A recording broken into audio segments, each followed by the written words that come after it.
Continuously Computed Impact Point, CCIP, and Continuously Computed Release Point, CCRP, are aircraft fire control modes designed to allow accurate delivery of unguided air-to-ground weapons by solving ballistic problems in real time.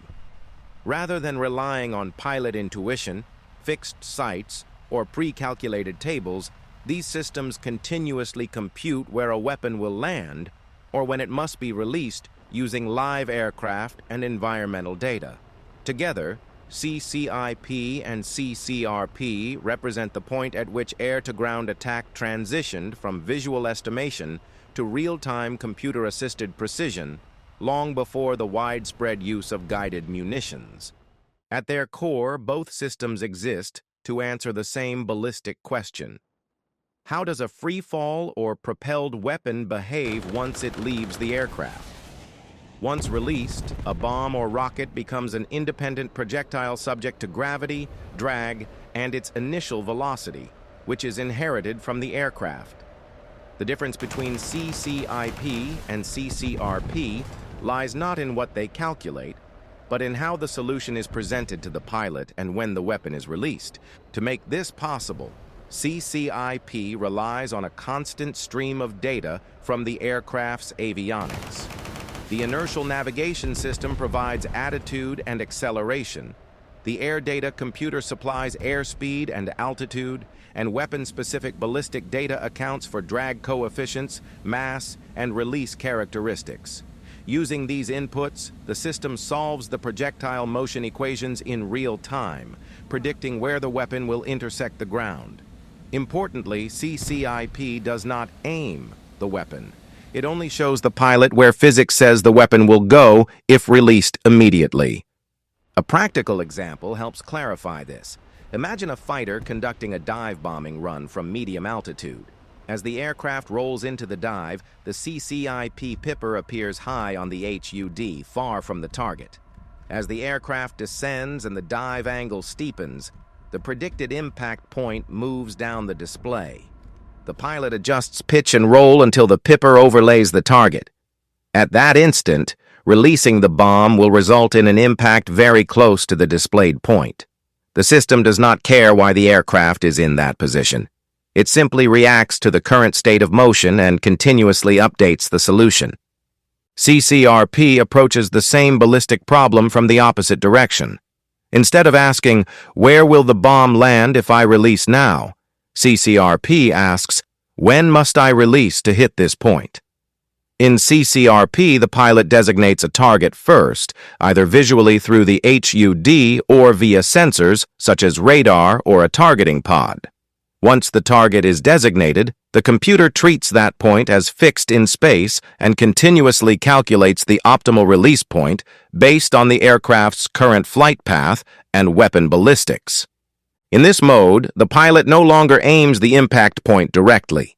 Instead, the system provides steering cues to guide the aircraft toward the correct release geometry.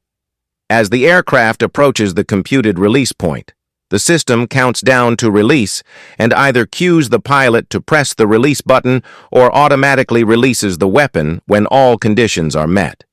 The weapon is dropped at the exact moment required to ensure it follows a ballistic path to the designated target. Consider a level bombing scenario to see why CCRP exists. A pilot flying straight and level at higher altitude cannot visually judge the correct release moment with any meaningful accuracy. Wind, speed, and altitude make manual timing nearly impossible. In CCRP, the pilot flies toward the target while maintaining the system's steering cues.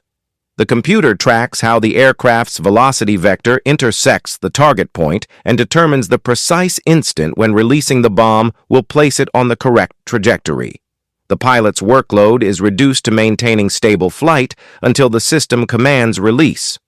One of the most important applications of CCRP is toss or loft bombing.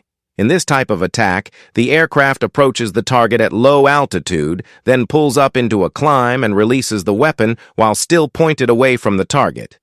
The bomb follows a ballistic arc, traveling forward and downward toward the target while the aircraft turns away, increasing survivability.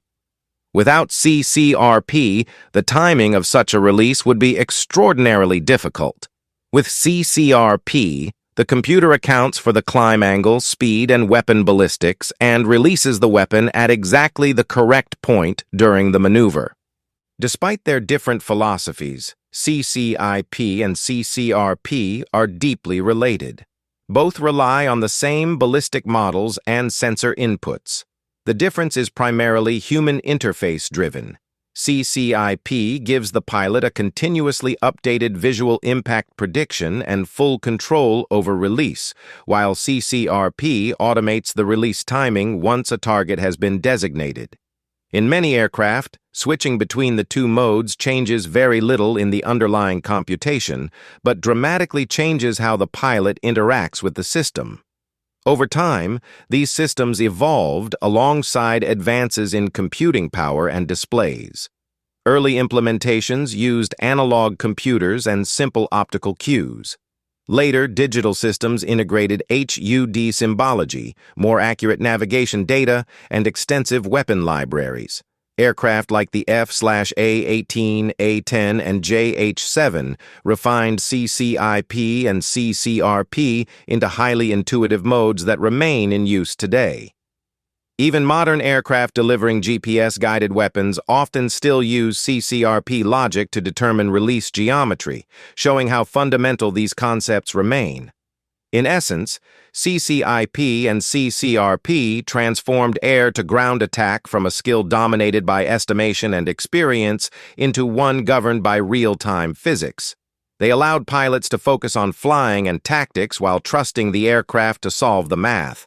Long before smart bombs became common, these systems made unguided weapons smart enough to be effective, and they continue to underpin modern weapons employment to this day.